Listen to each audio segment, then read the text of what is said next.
Nah, hari ini untuk seperti KTM yang terdahulu, KTM kali ini adalah bicara mengenai tanya jawab. Kalau Anda ada pertanyaan, nah, khusus hari ini kalau bisa fokus pertanyaan Anda khusus di bidang yang kita paling doyan, money, jian, fulus, atau kepeng duit. Oleh karena itu hari ini pertanyaan Bapak Ibu bisa bebas, tetapi kalau bisa fokusnya terlebih di soal keuangan, supaya setelah ini tidak ada lagi masalah keuangan yang kita bisa kita harus kutak-atik lagi. Jadi sepanjang tahun kita bisa mengerti. Nah, sambil Bapak Ibu menuliskan pertanyaan di sana, saya akan bicara beberapa hal yang mungkin bisa dijadikan sebagai referensi. Jadi gini, ini dari seluruh konseling yang saya pernah lakukan bersama dengan para jemaat atau hamba Tuhan lain atau para pengerja, para diaken, dari seluruh konseling selama hampir 10-12 tahun, saya menemukan ternyata masalah hidup manusia. Pak, cara orang bilang ini, Pak, bagaimana caranya punya hati bisa kena isi hati Tuhan? Yang itu bukan langkah, luangkah yang bukan main. Pak, bagaimana caranya Pak supaya saya bisa dijamin siap rapture? Itu baru rame tahun 2010 kemarin. Pertanyaan normal masalah hidup manusia cuma ada 4. Yang pertama, keuangan. Yang kedua, emosi. Yang ketiga, keluarga atau hubungan. Yang keempat, kesehatan. Ini 4 masalah. Nah, sebelum kita mulai dalam firman Tuhan hari ini, saya akan tuliskan ada 4 masalah besar hidup Anda dan saya di masa lalu. Kesehatan, dana, emosi, dan hubungan atau keluarga, relationship atau family. Ini adalah 4 masalah besar hidup manusia. Mau di bumi, mau tobat, nggak tobat, tomat, tobit, tobat, semuanya punya masalah ini. Yang percaya Tuhan Yesus bebas dari masalah ini. Amin. Nah, itu dia. Nah, oke. Saya harap Bapak Ibu bisa lihat semuanya. Atau kurang miring? Bisa ya? Nah, saudara Tuhan, ini ada masalah. Perhatikan baik-baik bagaimana cara mengatasi masalah. Ini baru dasar. Nomor 1, 4 masalah ini adalah 4 masalah menular. Orang kalau sudah kena kesehatan, dengan cepat langsung nabrak sini, pecah semuanya. Perhatikan baik-baik. Anda kena masalah kesehatan, emosi pasti kena. Ngamuk-ngamuk di rumah, bludruk, darah tinggi, hubungan hancur. Kalau ini kena, nomor 1, ini kena. 1 kena, langsung kena. Contoh, duit kena, PHK, yaitu kanker Petrus, kantong kering mepet terus. Ini kalau kena, pernah ketemu sama orang PHK 4 bulan, galaknya bukan main. Kalau suami Anda pulang ke rumah marah-marah, dompetnya pasti kosong. Beneran.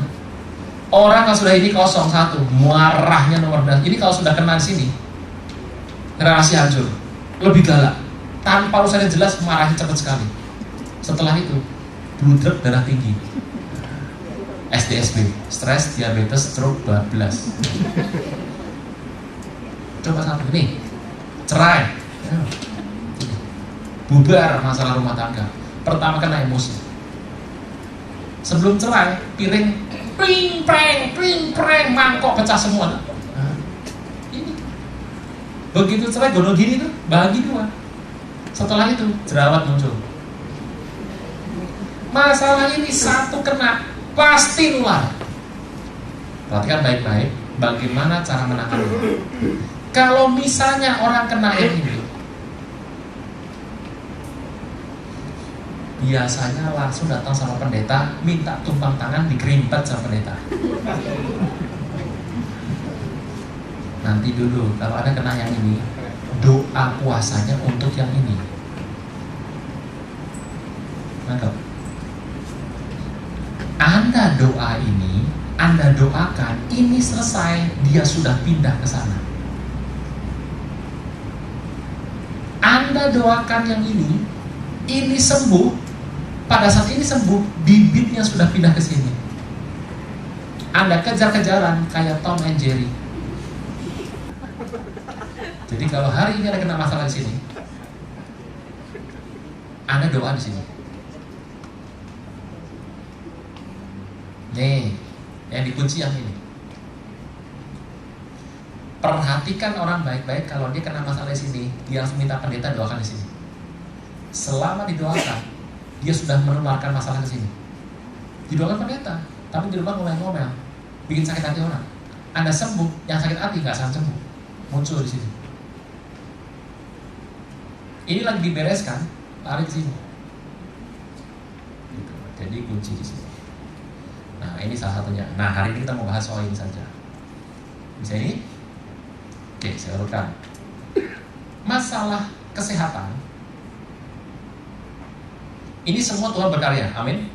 Semua berasal dari Dia, oleh Dia dan untuk Dia. Semua Tuhan. Tapi berarti baik. Tuhan kalau kerja itu ada prosedur. Jadi jangan bilang bahwa Tuhan nggak bisa pakai prosedur. Tuhan bisa pakai prosedur. Anda paham prosedurnya, semua terjadi. Nomor satu, kalau ada sakit, yang Anda perlu pelihara cuma satu, iman. Masih ada kita? Terus sakit? Pergilah, imanmu telah menyelamatkan engkau. Kalau ada orang sakit, yang penting pegang ini. Jaga supaya jangan rontok. Apapun caranya. Kalau Anda bicara masalah uang, nah ini paling enak. Ini ada aturan resminya. Sorga punya aturan. Kalau masalah emosi, watak manusia, saya beritahu, nggak seorang pun bisa ubah. Cuma doa puasa, cuma Roh Kudus yang bisa ubah. Makanya seorang hamba Tuhan bernama Watchman bilang gini, kalau Anda doa untuk Anda pribadi aja, nggak pernah dijawab Tuhan, jangan harap Anda doakan orang bertobat, orang bisa bertobat. Mengubah hati manusia adalah saat yang paling susah di muka bumi. Hanya Tuhan yang bisa. Makanya dia, waktu saya baca bukunya dia, saya kaget sekali. Kalau engkau doa untuk keperluan sehari-hari aja, Tuhan belum jawab, apalagi doa minta orang bertobat. Karena masalah emosi yang bisa berubah cuma siapa? Watak itu cuma Tuhan yang bisa ubah. Saya kisahkan sebentar. Anda yang kenal dengan saya dengan dekat dan berapa kali kita ketemu sering pergi bersama, Anda tahu pasti saya paling gak suka ngomong, gak suka jalan, gak suka naik pesawat, gak suka naik kapal laut, naik kereta api. Sukanya cuma satu, kamar, doa, dan rumah. Di Mall Kesasar, Taman Anggrek 4 kali. Malu-maluin Pak. Makanya kalau Anda ke mall, jalan lebih cepat dari saya, Anda tinggal saya, mending saya pulang daripada kesasar. Mau di T aja 4 kali kesasar. Di Grand Indonesia gak pernah berani ke sana. Aku kesasar, Pak Rona kita meeting Grand Indonesia. Nah gimana caranya Pak? Ya kita ketemu di sana. Pak, tolong pindahkan tempat, kalau tidak saya gak bisa datang. Dan batal hari itu. Takut sama Grand Indonesia saya. Bisa gak pulang tuh. Satu hari saya gak suka pergi kemana-mana. Anda supaya tahu, kenal saya gak suka jalan-jalan. Saya sengaja gak beli paspor gak saya perpanjang. Setelah habis saya gini, Pak, kalian Pak kesini. Oh, ada paspor? Gak ada. Bukan mau buat, sengaja biar gak pergi. Istri saya puasa 2 bulan tahun kemarin. Dia ngomong saya sudah auban. Dia ngomong sama Bapak di surga. Bulan November saya masih ingat, pagi-pagi saya bangun, saya lagi doa. Tuhan bilang gini, pergi urus paspor, kamu harus berangkat. Kalau Tuhan ngomong saya takut loh. Saya panggil istri, bereskan semua dokumen, bikin paspor. Jadi kalau mau tahu perintah hobi di rumah ya ini. Nah, ini pria rumah ini, gitu. Istri saya pertama senang, lama-lama sebel dia. Nih, yang bisa baca. Nih, family yang bisa ubah cuma firman Tuhan. Anda punya masalah keluarga, begini saja. Lakukan bagian Anda. Kalau ada pria, mengasihi. Ada wanita, tunduk, selesai. Anak, hormat, beres. Jangan minta orang berubah, Anda yang harus berubah. Cara Tuhan bekerja di sini itu macam-macam. Family bicara mengenai firman, words. Emosi cuma roh. Masalahnya kalau uang itu paling enak. Aturan berkat sorga itu Tuhan sudah berikan butir-butir aturannya. Anda boleh cari semua buku yang ada di muka bumi ini soal diberkati. Cuma ada 2 hal prinsip orang diberkati. Yang pertama, persepuluhan. Yang kedua, tabur bunga, bukan tabur duit. Sampai sekarang saya berhenti di sini dulu. Anda bisa kirim pertanyaannya. Gak ada? Pulang. Gak pulang. Baik, kalau sudah ada angkat tangan saja, nanti pengurus akan datang untuk mengambil pertanyaannya.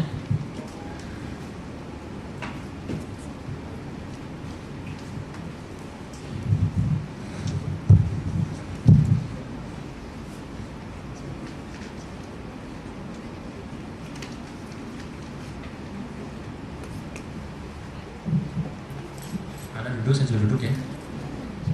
Kan sama-sama duduk, saya lihat datang gitu. Oke, silakan. Boleh angkat kertasnya, kita akan kasih beberapa pertanyaan Anda.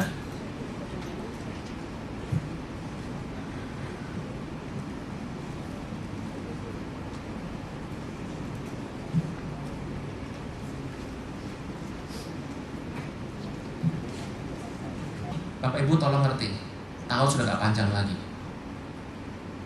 Taburan pada bulan ini menentukan tuayan sepanjang tahun. 2.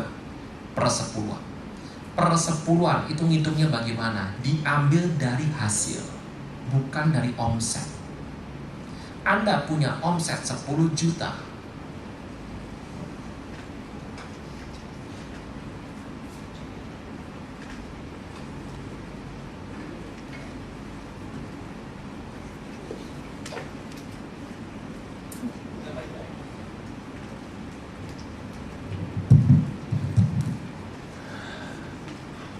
Penghasilan penjualan omset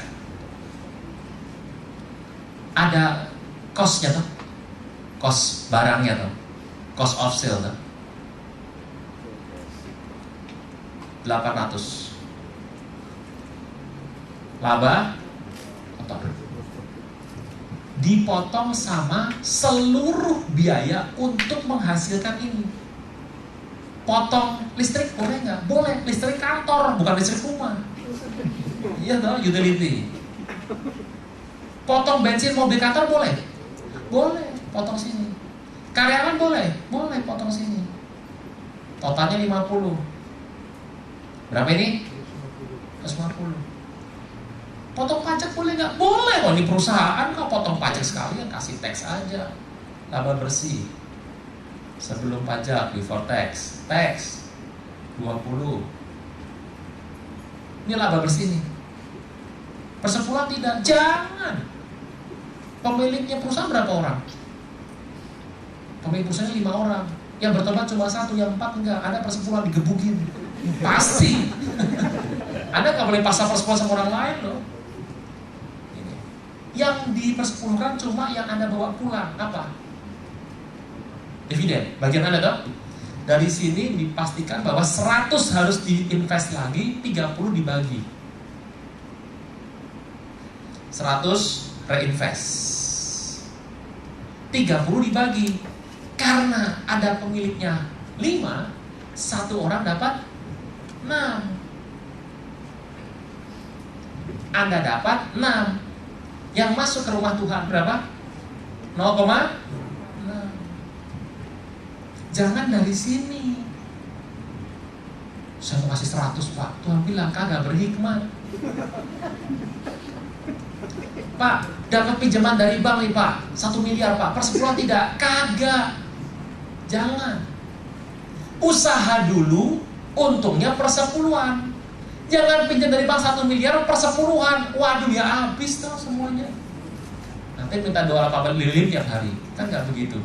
Bisa ya? Ini jelas ini. Bisa ya? Ini persepuluhan. Pak, saya buka toko kelontong Pak, jualan shampoo, sabun colek Pak. Shampoo aja Pak, itu ukuran macam-macam, 100 mili, 200 mili, 300 mili, 600 mili, 1000 mili.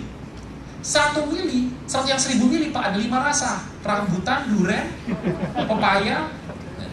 Itu pun ada pepaya Bangkok, pepaya desa, pepaya Jawa. Itu kalau Anda hitung persepuluhan yang bisa botak itu kepalanya. Tiap hari akhir bulan hitung terus, takut kena tulah. Persepuluhan itu take home pay. Jadi kalau Anda usaha kelontong, saran saya begini, Anda punya uang 1 miliar, persepuluhkan dulu, tinggal 900 juta. bukalah toko kelontong retail. Gimana ngitung persepuluhannya? Santai aja.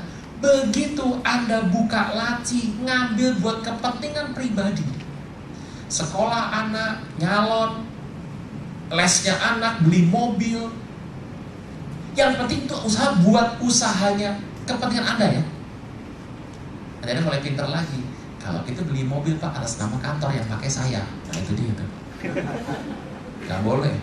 Anda tarik ambil uang dari brankas, ambil 50 juta mau beli motor, yang 5 juta masuk persepuluhan. Pokoknya semua yang Anda pakai untuk diri sendiri persepuluhkan. Gitu. Bisa itu retail. Kalau Anda tahu kelontong retail, termasuk ketemu uang di pinggir jalan, itu persepuluhan. Semua take home pay.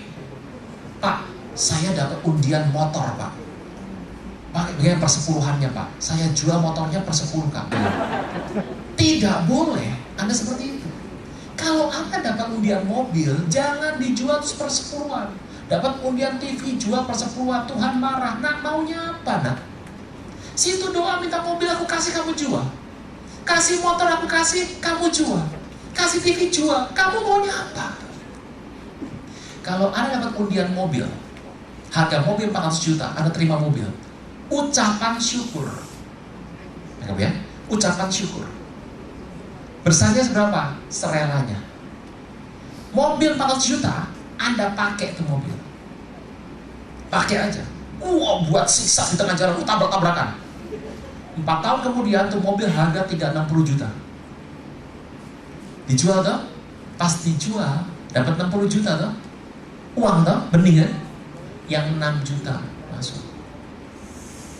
Nangkep ya? Itu minimal. Jadi persepuluhan cuma benih yang dipersepuluhkan, kagak pernah namanya buah dipersepuluhkan. Itu prinsipnya begitu pada awalnya. Sampai sini, jelas ini, itulah prinsip persepuluhan. Nah, persepuluhan dibawa kemana? Bukan gereja, harus rumah Tuhan. Apa beda gereja sama rumah Tuhan? Ya beda. Yang namanya rumah Tuhan itu minimal harus ada 5 syarat. Syarat pertama, rumah Tuhan nih, dengar. Banyak gereja zaman sekarang ngaku gereja, bukan rumah Tuhan. Anda kalau mau ngasih persepuluhan kembali ke rumah Tuhan, Anda cek baik-baik itu gereja. Kalau kurang 1 dari 5 ini, mending jangan kasih. Nanti dosa. Saya jamin kagak. Bapak jamin? Iya, ntar receh saya ngomong sama Tuhan. Nah, kita ketemu di sana, amin. Nah, 1, ada sakramen. Sini ada sakramen nggak? 2 sakramen yang paling penting. Pertama baptis, yang kedua perjamuan kudus. PD kantor itu bukan perjamuan kudus, itu perjamuan kasih. Perjamuan kudus pakai hosti, perjamuan kasih pakai hotdog. Beda ya? Beda. Jadi kantor itu nggak ada baptis, adanya juga pergi nyemplung. Di sini ada baptis, sini ada baptis, ada perjamuan kudus. Syarat pertama sah. 2. Ada imam full time, ada sini. Imam full time itu tiap hari kerjanya di rumah Tuhan. Kalau sekarang ada yang full time, orang gini, ada orang memilih dia tidak full time tapi melayani Tuhan, puji nama Tuhan. Ada yang memilih hidupnya jadi imam sungguh-sungguh, tidak kemana-mana, hanya di rumah Tuhan. Makanya imam rumah Tuhan yang full time, tugasnya itu apa? Mengembangkan kerohaniannya untuk melayani jemaat. Jemaat gak punya urusan dengan yang namanya menghancurkan benda-benda tumpas. Benda tumpas bawa ke rumah Tuhan, dihancurkan di sana. Contoh pemberkatan rumah, itu hak Anda kan? Ya, makanya hamba Tuhan full time di rumah Tuhan, kerjanya tiap hari hanya mengurusi bagaimana melayani rumah Tuhan. Makanya yang namanya orang full timer itu mendapat bagian, itu adalah ciri rumah Tuhan. Makanya yang namanya orang full timer kerja di rumah Tuhan jadi pendeta tidak boleh jualan pulsa. Ini penting. 2, 3. Ada ibadah, ada nggak sini ibadah? Ada full time sini? Ada, Pak. Ada yang namanya diakonia, keberpihakan kepada orang susah. Medicare kan? Bayar nggak Medicare? Coba cek di luar kalau nggak bayar. Di sini, waduh, untung Medicare tidak pasang yang namanya kawat gigi. Tuh kalau pasang, semua yang nggak sakit pun pasang. Kan itu kan bicara mengenai aset. Kamu asetnya berapa? Ting! Nah itu asetnya di situ semua itu. Gitu. Sekarang nih orang tuh nggak sakit gigi aja pasang kawat biar keren gitu. Nah, Medicare nggak ada pasang kawat, nggak ada. Jadi keberpihakan kepada orang lemah. Diakonia ada nyadar supaya orang-orang susah di antara umat itu boleh menerima bagian sesuai aturan. Ini penting. Makanya begini, Anda kulnya nggak jelas di mana, kebaktian nggak jelas di mana, minta bantuan anak sekolah. Mohon maaf ya, gereja bukan panti sosial. Takutnya apa? Ada ngider di mana-mana. Nggak boleh. Makanya harus yang komitmen di rumah Tuhan. Kelima, ada pengajaran firman Tuhan. Ada kom nggak? Anda sudah ikut toh? Beneran nih. Tuhan dicatat nih. Ya, ada kom, pengajaran firman Tuhan. Kayak hari ini juga pengajaran. Itu minimal 5. Saya mau tanya, GBC ada 5 ini nggak? Berarti persepuluhan Anda masuk ke sini sah, valid, tenang. Bawa ke rumah Tuhan. Persepuluhan dikasih setiap apa? Tergantung komitmen. Saya dulu sebelum jadi hamba Tuhan, kerja saya konsultan. Konsultan bayar persepuluhan tergantung termin proyek selesai. Jadi selesai proyek selesai, bisa 3 bulan nggak dapat proyek. Sekali proyek 6 proyek, sekali berhenti. Persepuluhan tiap bulan, ya enggak. Persepuluhan tiap bulan hanya bagi orang yang kerja di kantor. Gitu. Kalau yang namanya buruh, mingguan. Kalau kantoran, bulanan. Kalau konsultan, tergantung proyek. Jadi, nggak harus tiap bulan. Siapa yang bilang? Jangan merasa tertuduh. Anda kembalikannya tepat waktu Anda terima. Komitmen saja. Pak, saya komitmen, kasih persepuluhan 5 tahun sekali. Oke, berkatnya 5 tahun sekali. Beres. Jadi, kembalikan komitmen sama Tuhan. Bahwa saya komitmennya beda. Kalau saya ke ATM terdekat. Jadi minggu terdekat. Kalau dapatnya Jumat, minggu kasih. Dapatnya Selasa, minggunya kasih. Dapatnya Senin, minggu berikutnya terdekat kasih. Itu komitmennya begitu. Terdekat ke ATM aja pokoknya. Nah, terus dikasih kemana? Mending kasih ke gereja kecil di pinggir rumah saya. Dengar baik-baik. Persepuluhan bukan uang Anda, itu uang Tuhan. Engkau tidak berhak membawa ke gereja yang suka-suka Anda. Gak bisa. Kembalikan persepuluhan di mana Anda mendapat makanan rohani yang paling sehat. Makan di restoran Padang, bayar di Padang. Makan di restoran Sunda, bayar di Sunda. Anda makan nasi liwet, bayar restoran Padang, digebugin. Oh, kalau saya lain Pak, saya di KJJ Pak, gereja Kristen jalan-jalan. Gak usah bicara persepuluhan, itu pun sudah salah. Nah, semuanya ikut. Gitu. Jadi persepuluhan dikembalikan ke rumah Tuhan. Sampai sini jelas ya soal persepuluhan. Gampang sekali. Pak, suami istri persepuluhan enggak? Lah usahanya gimana? Istri gak kerja, ngapain persepuluhan? Suami istri satu tubuh. Istri saya gak kerja, ngapain dia persepuluhan? Saya persepuluhan, dia gak perlu persepuluhan, dia gak kerja, dia gak ada penghasilan. Anak saya gimana? Anak saya gak ada penghasilan, ngapain persepuluhan? Tapi setelah dia nanti dapat uang jajan, saya minta dia persepuluhan. Harus gak Pak? Enggak. Kenapa Bapak saja persepuluhan? Supaya belajar takut sama Tuhan dari sejak kecil. Bisa itu? Jadi, Pak, saya orang tua gak kerja Pak, anak saya supply saya. Tolong ngerti, anak sudah menikah, itu 2 hal berbeda. Jadi kalau orang tua dikasih sama anak, orang tua persepuluhan. Tapi anak saya sudah persepuluhan. Iya, setelah anak menikah, itu 2 hal berbeda. Anda kasih persepuluhan. Sama Tuhan, lebih boleh kurang? Jangan, sampai sini Anda mulai mengerti. Nanti kalau ada, boleh tulis lagi. Saya akan memberikan datanya. Mengapa orang Kristen sudah sungguh-sungguh masih bisa bangkrut? Bangkrut itu nggak ada hubungan sama sungguh sama apa enggak. Bapak Ibu dengar saya baik-baik. Kesehatan masalah apa? Iman. Keluarga masalah apa? Firman. Anda mau gimana baik, tapi ngelola keluarga nggak pakai firman, saya jamin bubar tuh keluarga. Lihat pendeta yang cerai banyak, yang ribut banyak, pisah rumah banyak. Kenapa? Karena mereka pikir kalau mereka pendeta, mereka bisa atur rumah tangga. Belum tentu. Rumah tangga itu diatur dengan firman Tuhan. Soalnya Tuhan, yang namanya Alkitab bilang Ishak ketemu sama Ribka, itu Naham. Naham itu apa? Strengthened by touching. menyentuh istri. Saya kalau lewat sama saya ketemu papasan di dapur, papasan itu pasti Noel, pling. Kalau saya lewat, kalau nggak Noel, pling, saya tarik rambutnya, pling, gitu sedikit.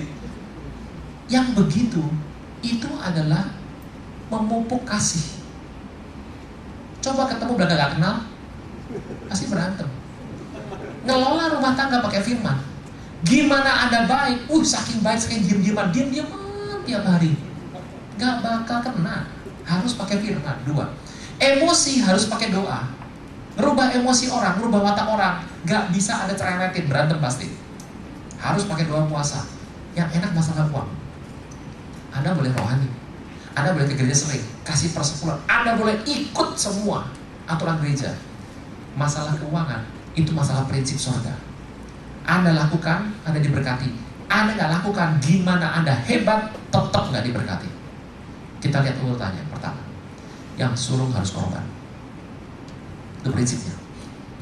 Makanya banyak orang Kristen sungguh-sungguh usaha, kenapa bangkrut? Nomor 1, karena dia greedy. Pengen ngeraup, milikku, kaki kudaku, kenapa aku? Kenapa bangkrut? Karena dia ngelolanya. Kalau ngelola usaha itu pakai hikmat Tuhan. Gitu. Jadi kalau Anda mau pinjam bank, Anda harus tahu, minjem itu harus tahu Anda hitung bagaimana mengembalikan. Jika Anda nggak pernah ngitung, Anda minjem, usaha nggak pakai iman, usaha pakai prinsip. Keuangan itu pakai konstitusi, pakai prinsip, bukan pakai iman. Iman itu dari di kesehatan. Tolong mengerti ini. Kenapa bisa bangkrut? Jawabannya mudah saja. Tidak melakukan firman Tuhan. Tahan persepuluhan, boleh coba. Habis tuh. Jadi kenapa orang sungguh-sungguh masih bisa bangkrut? Usaha itu bentuk talenta. Contoh baik-baik. Bapak Ibu, saya ini kalau nonton idol ya, apapun lah, pokoknya yang model mencari bakat tuh saya tuh nggak ada minat. Kenapa? Saya kalau orang nyanyi, bagus ya. Tiba-tiba jurinya bilang gini, jelek kayak begini kan? Apa yang saya bilang bagus dibilang jelek, salah dong. Satu hari saya bilang ini kayak gini jelek banget. Jurinya bilang, wah, talenta saya bukan di situ berarti. Orang Kristen banyak memasuki yang bukan talenta, karena kefefet. Saudara Tuhan, termasuk hamba Tuhan. Banyak orang dipakai Tuhan bukan untuk ngajar, tapi dia ngajar. Saya aja mau buka cabang, saya tunda kok. Kenapa? Panggilan saya bukan gembala. Mau dia kasih gembala, waduh repot. Pergi terus. Ada orang panggilannya khotbah, selesai khotbah pulang. Ada yang panggilannya gembala. Nabi itu perlu panggilan loh. Demikian firman Tuhan, kamu begini, kalau nggak ada neraka, terus dia pulang. Kalau kita orang normal ngomong begitu, sampai di rumah kita mikir gini, kok aku jahat banget ya, aku berdosa deh. Nabi mah nggak pernah begitu. Dia ngomong, dia tinggal. Talentanya dia begitu. Nah jadi, kenapa orang bisa bangkrut? Nggak sesuai panggilan. Gitu. 2. Mengapa sama seiman masih mau makan uang teman? Usaha itu nggak pakai seiman. Usaha itu, saya berikan prinsip, cari teman usaha ya. Jangan pernah bisnis di gereja. Karena sama-sama Kristen hadir, yuk kita saling bisnis. Begitu retak tuh bisnis, retak tuh PD. Nomor 1, cari orang tuh gayanya gaya firman Tuhan. Jangan nyari orang karena dia Kristen. Anda tuh mau usaha. Cerdik seperti ular, tulus seperti sama orang dunia. Itu cerdik di depan, tulus di belakang. Sama orang Kristen, tulus di depan, cerdik di belakang. Dibalik. Nyari orang, teman, partner bisnis, itu harus ada 3 unsurnya. Cari, saya berikan tips bagaimana nyari partner. Mau partner hidup, partner bisnis, nyari mantu, nyari mertua. Zaman saya cari mertua penting loh. Cari besan, cari karyawan, cari pekerja, cari gembala. Ada 3. Yang pertama, lihat peristiwa Ruth sama Boaz. Bagaimana Ruth cari orang, cari suami. Nomor 1 cari yang Boaz. Boaz itu artinya tangkas atau rajin.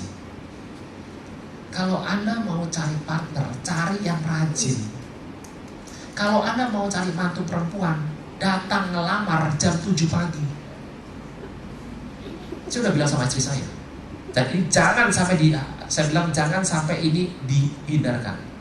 Satu hari nanti anak saya perempuan akan ada yang ngelamar anak saya. Yang ngelamar saya jam 7 tepat. Lewat 5 menit pulang minggu depan. On time. Gitu ya. Kalau ngelamar aja telat, nggak usah ngelamar. Jadi Anda sudah mulai ngerti bakal jadi besan saya apa enggak kan? Mulai serem. Bapak Ibu, saya benar-benar nih ngomong ini. Karena begini, kalau Anda mau tahu mantu Anda, datang ke rumahnya jam 6 pagi. Kalau tuh mantu perempuan yang punya aku depan rumah, jangan lama-lama, langsung diikat. Kalau Anda ke rumah mantu Anda jam 10, dia keluar masih pakai daster. Terus ada mayones di sini. Bilang sama anak Anda, nah, mau cari yang lain dulu, nak. Cari yang rajin, cari karyawan, cari yang rajin. Jangan cari iman, salah. Anda kerja gak cari iman, cari yang bos tuh rajin. Kedua, cari yang murah hati. Kalau orang itu sama orang tuanya aja gak murah hati, apalagi sama Anda. Ingat firman Tuhan, jangan percaya guru SD kita. Hemat pangkal, siapa bilang hemat pangkal pas-pasan?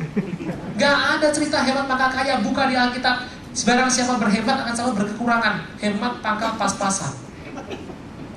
Cari yang murah hati. Cari yang murah hati. Kelihatan. Ketiga, cari orang itu yang tahu aturan. Ini kalau 3 Anda pegang, mau agamanya apapun, keyakinan apapun, sudah kom belum kom, gak jamin. 3 ini, rajin, murah hati, tahu. Lalu bersama saya, rajin. Kalau Anda mau cari penerus perusahaan, belum tentu anak Anda yang paling hebat, mungkin ponakan Anda. Lihat baik-baik, cari yang paling rajin, tahu aturan dan murah hati. Itu paling cocok. Prinsipnya ya, jangan wah saya punya KKJ, nggak hitungan lah sudah. KKJ mah gampang ya nyarinya. Apa dalam bisnis kita boleh meminjam uang dengan menerima bunga? Ya harus. Anda pinjemin uang nggak pakai bunga, Anda mau hidup dari mana? Bisnis itu harus pakai bunga. Yang tidak boleh adalah begini, orang mau makan Anda pinjemin uang dibungakan, itu nggak boleh. Kalau mau bisnis harus begini, butuh uang berapa? 500 juta. Saya pinjamkan 500 juta. Berapa bulan? Setahun. Bunganya berapa? 23. Yakin? Sudah? Deal? Bikin kontrak? Salaman? Saling-saling ngerti? Salaman jadi? Sudah. Tapi jangan begini. Sama orang desa yang gak pengetahuan. Ini uang saya pinjamkan. Berapa Pak bunganya? Oh bunganya 43%. Kok tinggi? Itu di Indonesia paling murah. Anda tipu orang gak ngerti apa-apa. Oh gitu ya. Iya, gak percaya. Saya ini pendeta gak percaya. Diteken. Itu dosa depan Tuhan. Dosa. Orang mau makan Anda bungakan. Dosa itu. Tuhan nanti bertindak. Jadi jangan orang sudah hampir mau lewat di rumah sakit, Anda bungakan uang, kasih bunga tinggi. Itu salah berat. Tapi kalau Anda usaha ya harus pakai bunga. Contoh, itu orang butuh uang Anda pinjemin uang, dia dapat manfaat nggak? Dia harus bagi manfaatnya, tapi manfaatnya harus sama-sama ngerti. Deal, sama-sama ngerti. Punya pengetahuan sama-sama, jabatan tangan jalan. Mau pinjam uang kan Anda Kristen nggak pakai bunga? Ya semua orang pinjam uang Anda kan? Iya. Gitu. Sampai sini bisa ya? Oke, boleh kirim lagi kalau ada.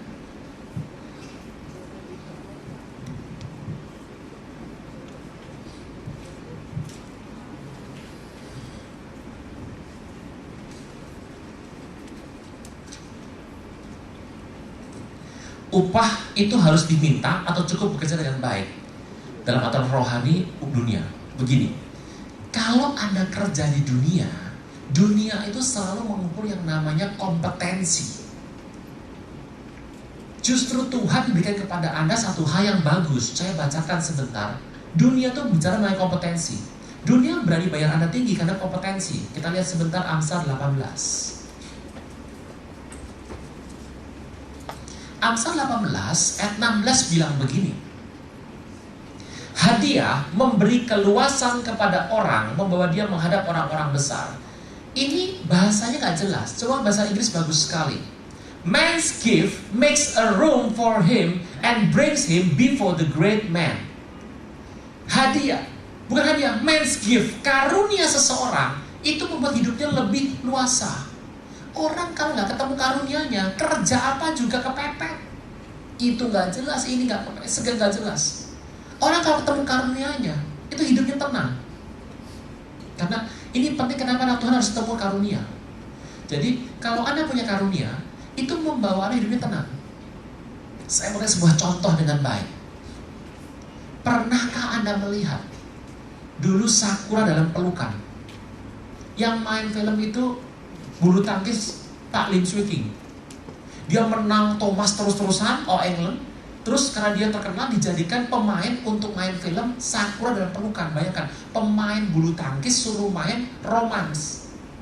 Pas ngomong aku cinta padamu, waduh itu kakunya bukan aku cinta padamu, itu nggak kena. Laku nggak filmnya? Karena nggak talentanya. Orang harus talenta. Kalau nggak talenta nggak kena. Talenta itu membawa Anda ketemu orang besar. Kalau Anda di dunia, Anda kerja dengan rajin, Anda berhak atas upah. Bos saya nggak bawa saya kasih upah, Pak. Pelit, bin medit, bin kikir. Begini, kalau Anda punya talenta dari Tuhan toh, Anda kerja di situ.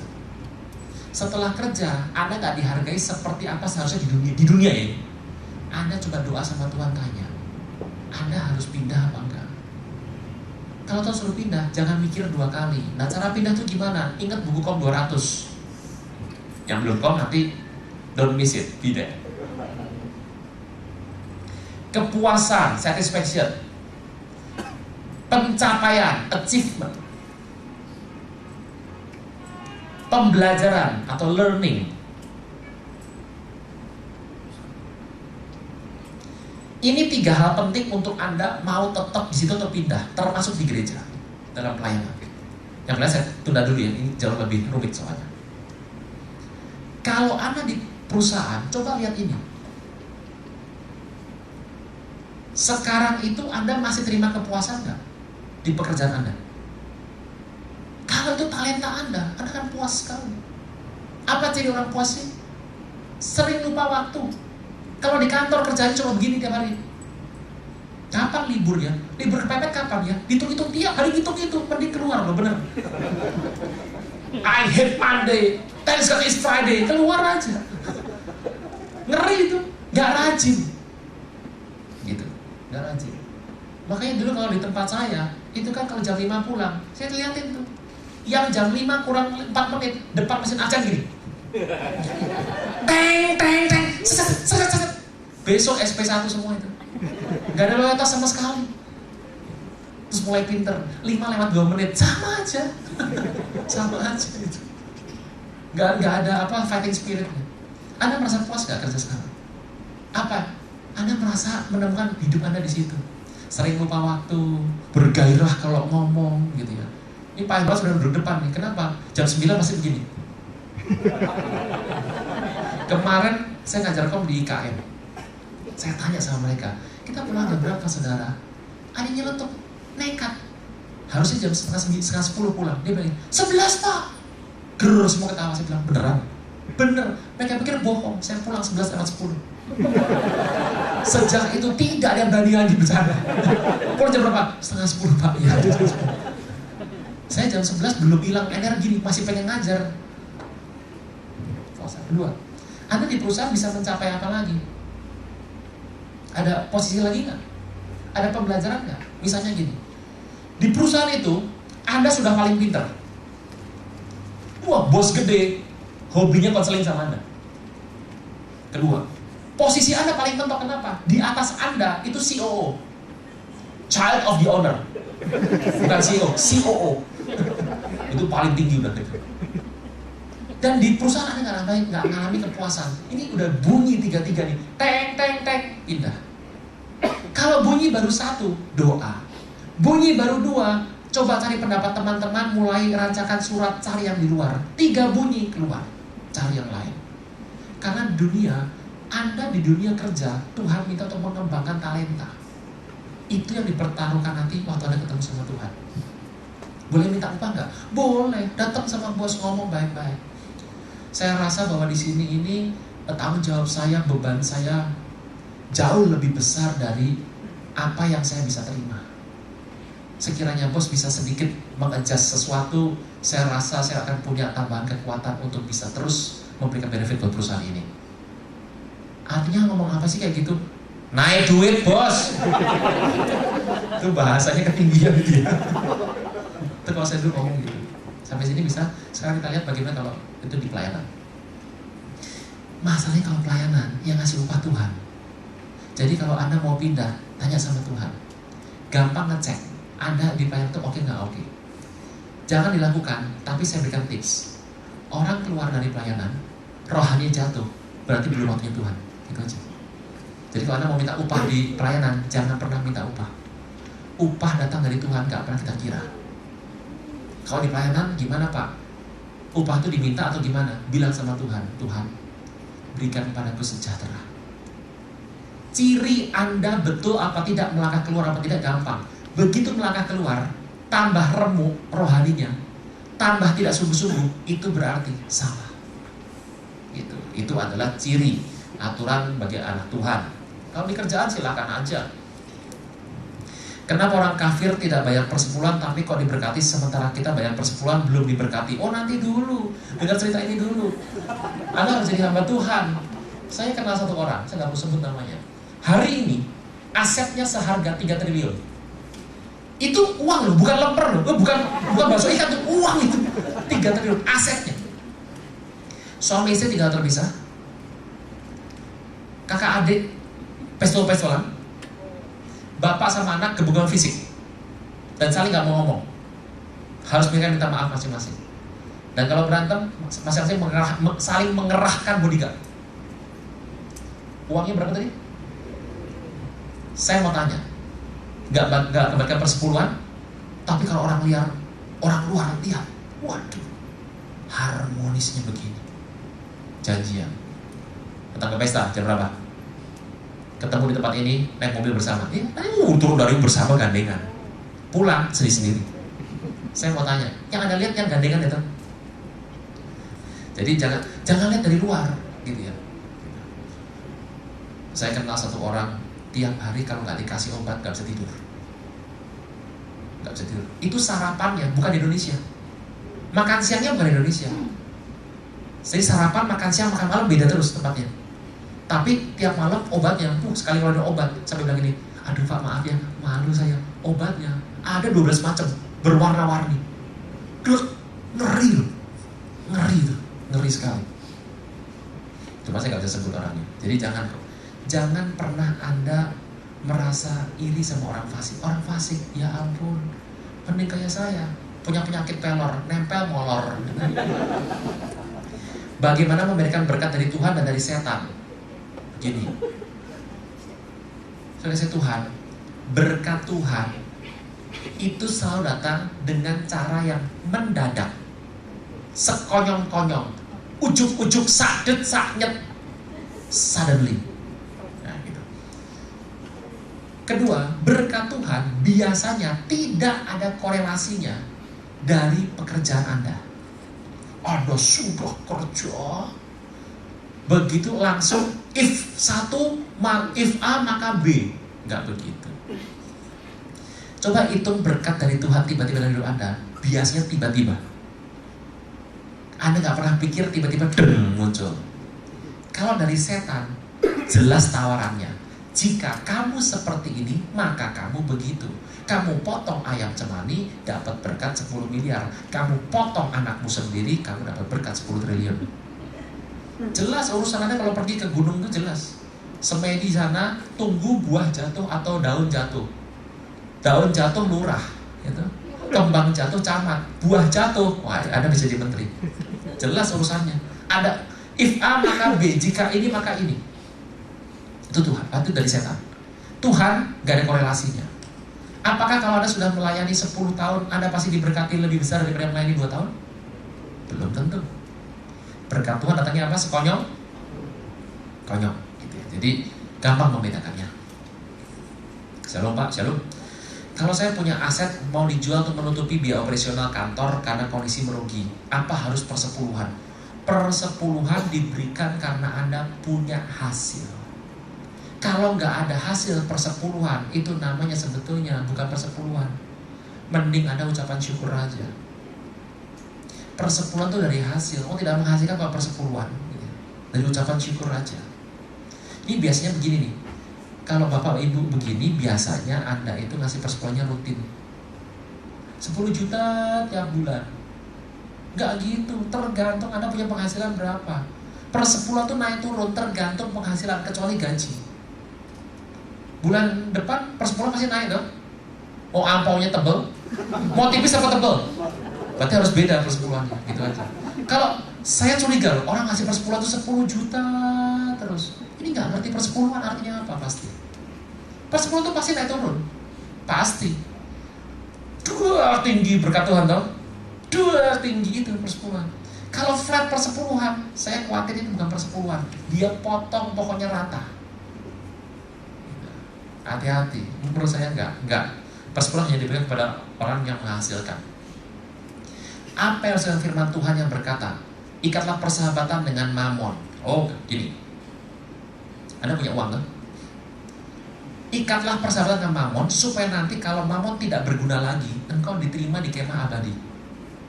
Anda punya Mamon sekarang, pakai supaya itu pekerjaan Tuhan jalan.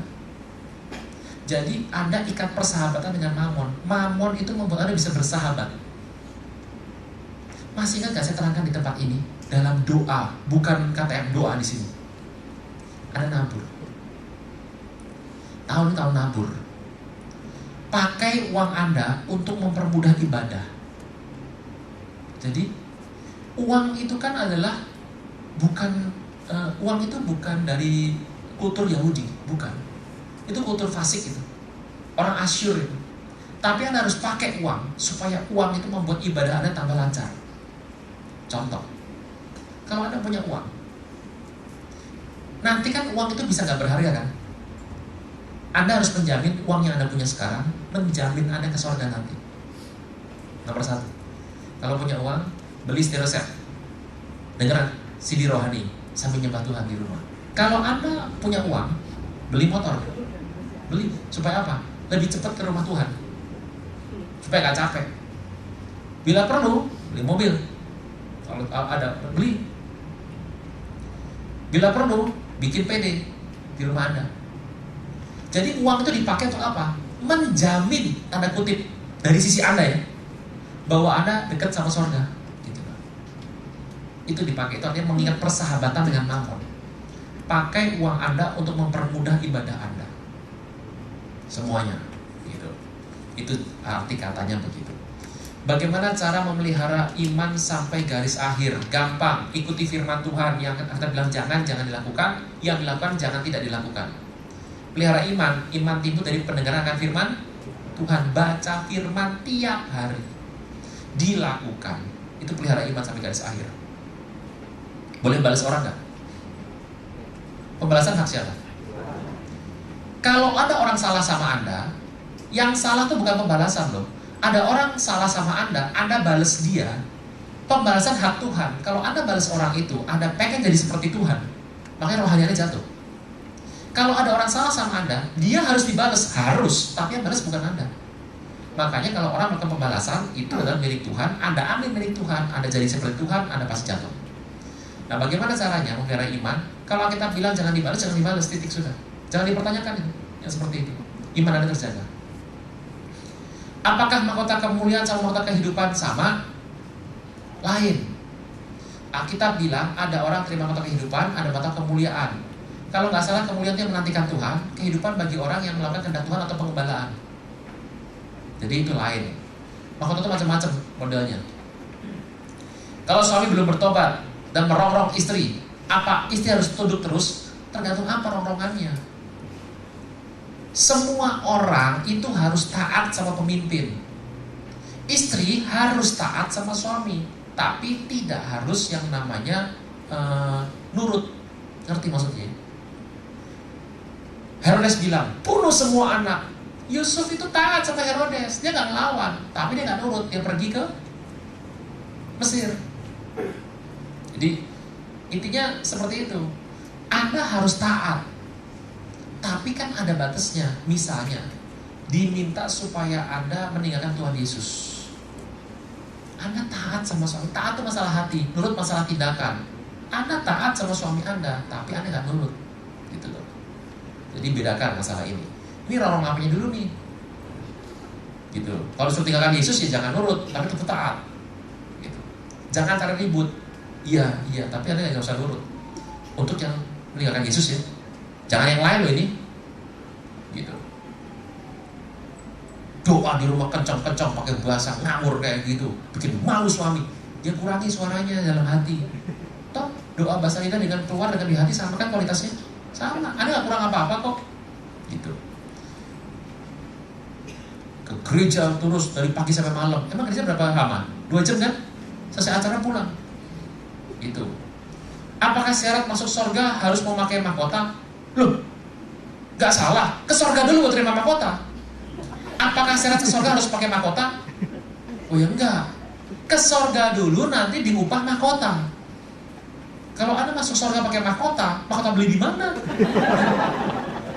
Bagaimana caranya menginjil kepada orang beragama lain? Menginjil itu memberitakan kebenaran. Jangan pernah mulai dari kesalahan. Kamu masalah, nyembah kayak saya benar, pasti berantem. Bagaimana caranya menginjil? Nomor 1, menginjil melalui perbuatan. Kedua baru perkataan, gitu. Caranya menginjil gimana? Ya ngomong aja. Tapi tolong perbuatan Anda harus lebih bagus daripada perkataan Anda. Kalau bayar angsuran rumah atau mobil, apakah diambil 10% untuk rumah Tuhan? Terus saya mau tanya, bayar rumah sama mobil kepentingan siapa? Dengan Anda kan? Jangan dipotong dong. Terima gaji 10 juta, langsung yang 1 juta rumah Tuhan. Bisa 9 juta kan? Ngangsur mobil 2 juta, potong. Jangan begini 10 juta, potong dulu 2 juta. Enggak, mobil tuh kenikmatan Anda, nggak boleh dipotongkan, gitu. Shalom Pak Aruna, shalom. Saya mau tanya kenapa bisnis bisa gagal terus? Kenapa tidak melihat tuntunan Tuhan di bisnis? Kenapa proyek gagal terus? Padahal sudah di persepuluhan, sudah minta tuntunan Tuhan. Saya mau tanya dulu, talenta Anda apa tidak? Keluarga Anda semuanya tailor, pembuat jas. Anda masuk di pembuat sumur, nggak talent. Saya mau cek dulu, Anda punya talent apa? Ini nggak gampang ngomong seperti ini. Talent Anda apa? Orang dunia aja by talent. Kalau bapaknya orkestra, Pak Gutawa, anaknya penyanyi dong, talent, gitu. Jadi kakek saya wartawan, papi saya pengacara, saya dosen, pas dong. Kita usahanya usaha yang semuanya usaha apa jasa, gitu ya, nggak talent di bagian yang lain. Jadi nomor 1, kenapa bisa gagal begitu?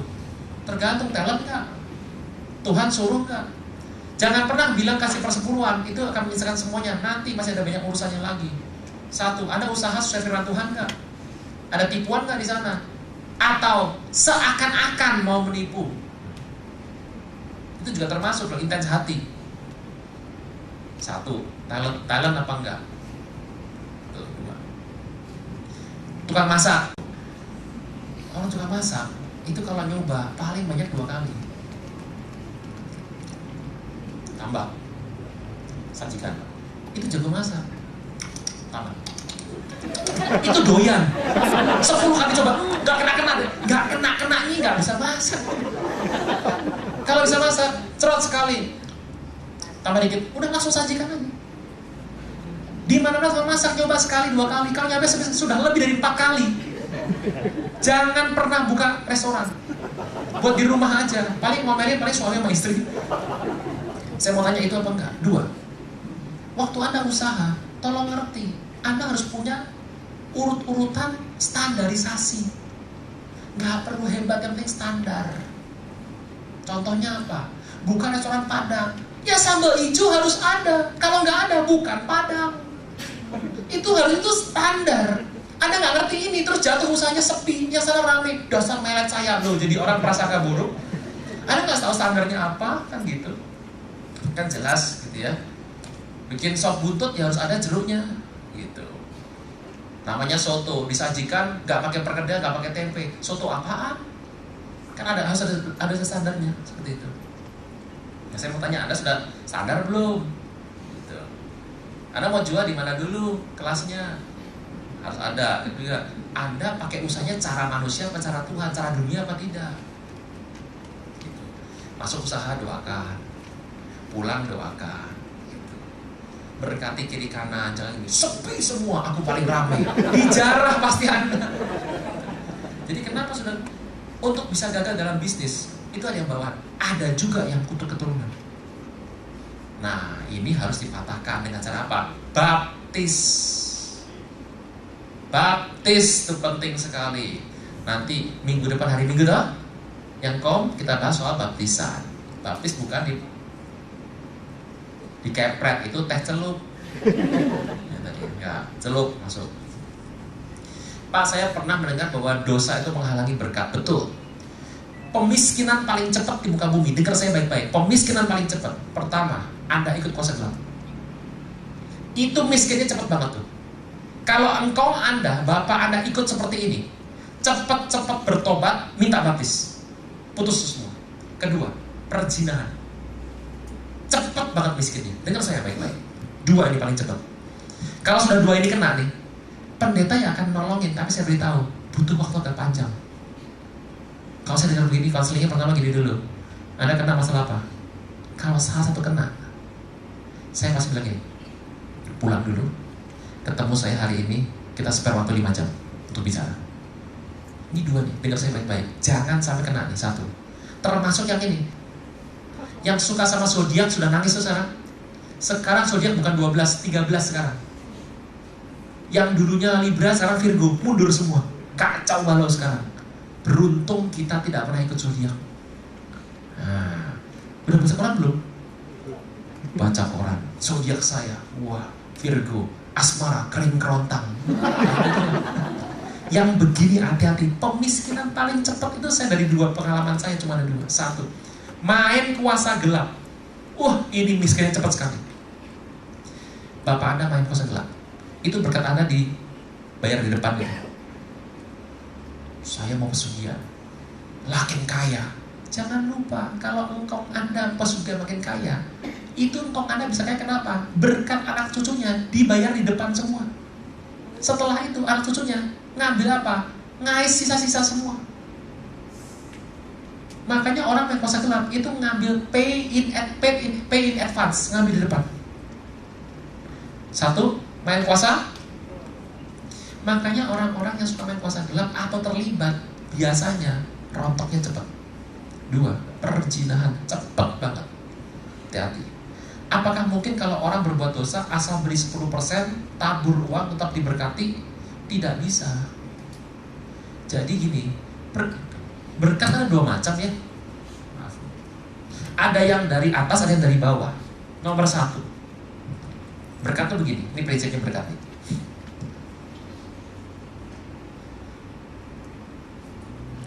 Anda bayar, kembalikan persepuluhan, itu bocoran bawah ditutup.